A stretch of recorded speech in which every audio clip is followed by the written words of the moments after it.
Good morning. So in this lecture, we will discuss about the music and some musical instruments, different types of musical instruments. First, what is music? देखिए sound को हम लोग दो part में divide कर दिए। एक sound जो प्लीजेंट है, जो रेगुलर वाइब्रेशन होता है, और एक होता है अनप्लीजेंट जो इरेगुलर वाइब्रेशन की वजह से होता है। ठीक है, तो प्लीजेंट साउंड को हम लोग कंसीडर करते हैं म्यूजिक, जिसके वजह से आप हम लोग का जो मूड होता है वो चेंज आता है।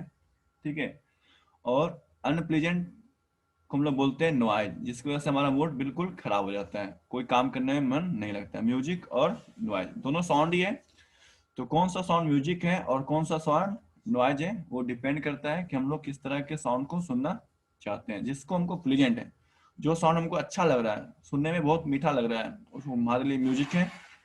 कोई साउंड ही होता है, कोई म्यूजिक ही होता है, किसी के लिए प्लीजेंट होता है, किसी दूसरे के लिए प्लीजेंट नहीं होता है। ठीक है, तो अनप्लीजेंट साउंड को हम लोग क्या बोलते हैं? नॉइज। तो आज की क्लास में हम लोग पढ़ेंगे म्यूजिक, और आने वाले क्लास में हम लोग पढ़ेंगे noise and noise pollution. Okay, so let's study about music.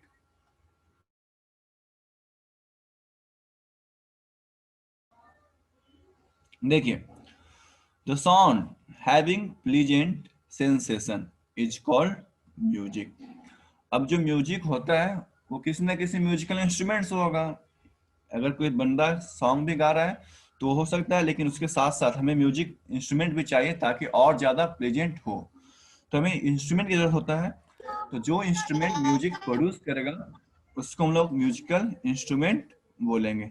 ठीक है, instruments that produce musical notes, आपको हम बताया था नोट्स और टोन। नोट्स का मतलब मल्टीपल फ्रीक्वेंसी एंड टोन्स का मतलब single frequency. The instruments that produce musical notes are called musical instruments. ठीक है, यानी जो इंस्ट्रूमेंट म्यूजिक को प्रोड्यूस करता है उस इंस्ट्रूमेंट को क्या कहते हैं? Musical instrument. अब हमारे पास अलग अलग टाइप के म्यूजिकल इंस्ट्रूमेंट हैं। उन म्यूजिकल इंस्ट्रूमेंट्स को क्लासिफाई किया गया है according to the source of sound, किस तरह से साउंड प्रोड्यूस होता है। कोई किसी म्यूजिकल इंस्ट्रूमेंट में हम लोग क्या करते हैं? एयर ब्लो करवाते हैं। ठीक है, किसी म्यूजिकल इंस्ट्रूमेंट में क्या करते हैं? अगर म्यूजिकल इंस्ट्रूमेंट में हम एयर ब्लो करवाए हैं तो उस म्यूजिकल इंस्ट्रूमेंट को हम लोग विंड इंस्ट्रूमेंट कहते हैं। किसी म्यूजिकल इंस्ट्रूमेंट्स को क्या करते हैं? हम लोग बीट करते हैं, पीटते हैं, तो उसको हम लोग क्या बोलेंगे? Percussion instrument. और किसी किसी म्यूजिकल इंस्ट्रूमेंट में हमें क्या करते हैं? स्ट्रिंग, यानी कि कोई वायर लगा होता है, उस वायर को हम वाइब्रेट कराते हैं, तो उसको हम लोग स्ट्रिंग इंस्ट्रूमेंट बोलते हैं। ठीक है, तो they are mainly three category of instruments, and we also study about last category, fourth category. इन फोर्थ कैटेगरी में क्या होता है इसके बारे में हम लोग सीखेंगे। ठीक है, तो now we study about the different types और different categories of musical instrument. तो फर्स्ट जो कैटेगरी है ये है हमारा स्ट्रिंग इंस्ट्रूमेंट। ठीक है, फर्स्ट क्या है? String instrument. तो नाम से ही पता चल रहा है कि इस टाइप्स ऑफ म्यूजिकल इंस्ट्रूमेंट में क्या होगा? एक स्ट्रिंग लगा होगा, और स्ट्रिंग को हम वाइब्रेट कराएंगे तो क्या प्रोड्यूस होगा? डिफरेंट डिफरेंट साउंड प्रोड्यूस होगा, डिफरेंट फ्रीक्वेंसी का। The sound in this instruments is produced by vibrating string. ठीक है, यहाँ पर स्ट्रिंग फैमिली यानी कि स्ट्रिंग इंस्ट्रूमेंट का एग्जांपल दिया हुआ है।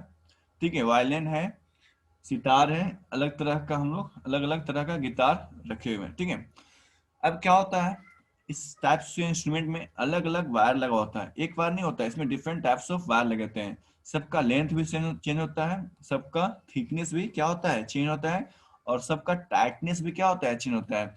यानी कि the frequency of sound is produce depends on length. अलग अलग लेंथ का आप लोग को पता है, शॉर्ट लेंथ और लॉन्ग लेंथ अलग अलग लेंथ होता है, तो पिच हाई और लो हो जाता है। थिकनेस, अलग अलग थिकनेस का वायर है जो अलग अलग नोट प्रोड्यूस करता है। टॉटनेस, टॉटनेस का मतलब इसमें टाइटनेस कितना, खिंचाव कितना है, टाइट कितना रखें, उसको हम बोलते हैं टॉटनेस of string.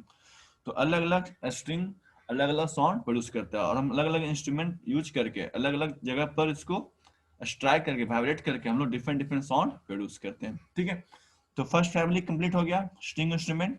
Is it clear? String instrument जल्दी बताइए। ठीक है, इसको नोट कर लीजिए।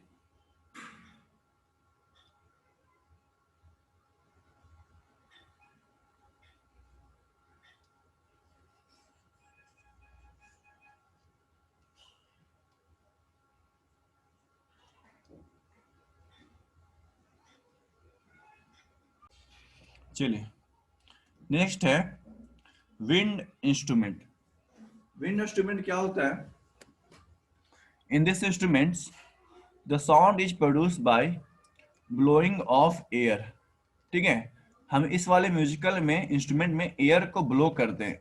ठीक है, अपने माउथ से या फिर किसी चीज से एयर क्या करते हैं, ब्लो करवाते हैं। तो क्या होता है, साउंड प्रोड्यूस होता है। The sound in these instruments is produce by vibrating air column. क्या होता है, जब हम एयर को ब्लो करवाते हैं, जब हम एयर को ब्लो करवाते हैं तो होता क्या है, यहाँ पर डिफरेंट डिफरेंट होल होते हैं। जब हम एयर को ब्लो करवाते हैं, ठीक है, जब एयर हम ब्लो करवाते हैं इसमें, तो अलग अलग होल को हम लोग ओपन और क्लोज करते हैं। रेंडमली हम अलग अलग होल्स को क्या करते हैं, ओपन और क्लोज करवाते हैं। तो इसमें एयर कॉलम डेवलप होता है। क्या होता है, अलग अलग लेंथ का एयर कॉलम डेवलप होता है। ये अलग अलग एयर लेंथ होने के, डेवलप होने की वजह से अलग अलग different different pitch of the sound produce. ठीक है, समझ में आ रहा है विंड इंस्ट्रूमेंट कैसे काम करता है? The sound in this instrument is produced by vibrating air column. The frequency of the sound produced, frequency कैसे प्रोड्यूस करेगा, depends on the length of air column. यानी कि एयर कॉलम का जो लेंथ है, अगर इस हॉल को चेंज, इस हॉल को ओपन कर या क्लोज कर रहे हैं तो लेंथ ऑफ एयर कॉलम क्या है, बढ़ जाएगा। अगर इस वाले लेंथ, इस वाले होल को हम ओपन और क्लोज करें तो लेंथ ऑफ एयर कॉलम क्या हो जाएगा, बढ़ जाएगा। ठीक है, विच कैन बी एडजस्टेड। यानी कि फ्रीक्वेंसी किस पर डिपेंड करता है, एयर कॉलम के लेंथ पर। आप लोग देखे होंगे बहुत सारे विंड इंस्ट्रूमेंट्स में लैटरली पोजीशन पर, ठीक है, ये पोजीशन, ये आपका लॉन्गिट्यूडिनल पोजीशन है और ये पोजीशन क्या है, लैटरली होल है। तो इस वाले होल को क्या करते हैं, ओपन और क्लोज करते हैं, जिस वजह से क्या होता है, अलग अलग फ्रीक्वेंसी ऑफ साउंड प्रोड्यूस होता है। Is it clear? जल्दी बताइए, विंड इंस्ट्रूमेंट क्लियर होगा? ठीक है, नेक्स्ट है परक्यूजन और मेम्ब्रेन इंस्ट्रूमेंट्स।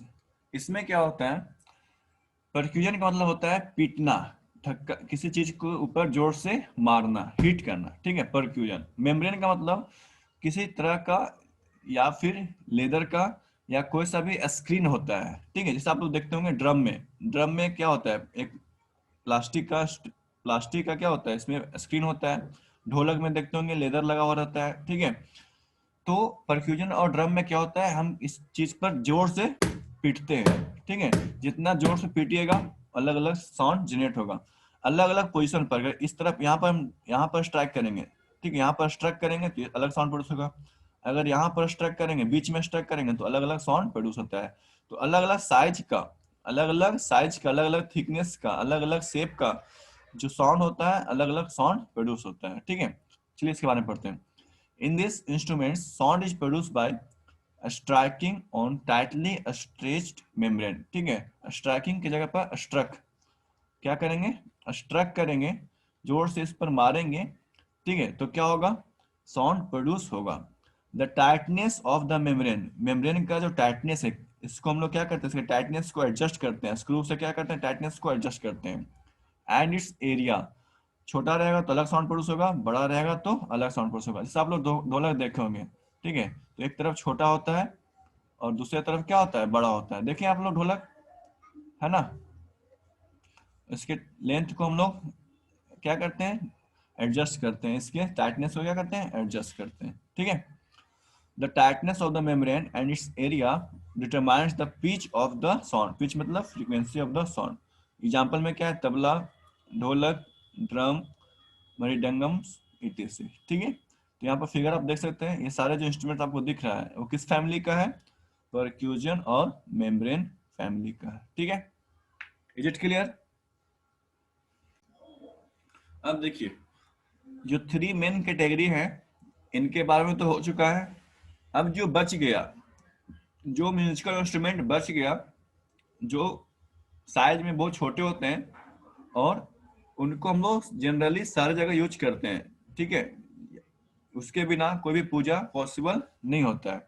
तो उस लास्ट कैटेगरी को हम बोलते हैं घन वाद्य। ठीक है, घन वाद्य में क्या होता है कि जो छोटे छोटे म्यूजिकल इंस्ट्रूमेंट हैं, जैसे मंजीरा, जिसको हम लोग बोलते हैं झाल वगैरह होता है, मंजीरा, बेल, घंटी हम लोग बजाते हैं आरती के समय, मड पॉट, फिल्मों में देखे होंगे, मड पॉट पर क्या करते हैं हम लोग, अंगूठी पहन के अलग अलग साउंड जनरेट करते हैं। जैसे फॉर एग्जांपल एक सॉन्ग, एक मूवी का नाम है दिल जले, उसमें क्या करता है वो जो विलन होता है वो मटका पर उसको बजाते रहता है हमेशा, देखें आप लोग।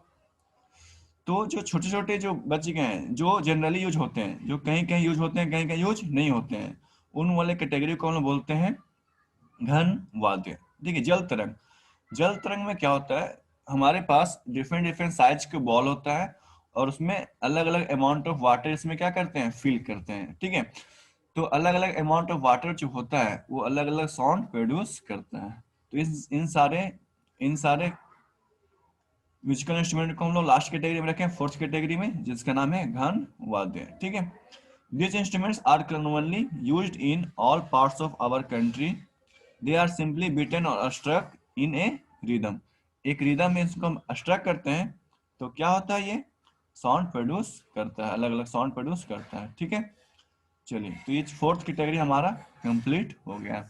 नेक्स्ट क्लास में हम लोग पढ़ेंगे स्ट्रक्चर एंड फंक्शन ऑफ जल तरंग, जल तरंग किस तरह से काम करता है, इसके बारे में हम लोग नेक्स्ट क्लास में पढ़ेंगे। तो आज के लिए इतना ही है, मिलते हैं आप लोग से नेक्स्ट क्लास में, तब तक के लिए thank you and have a nice day.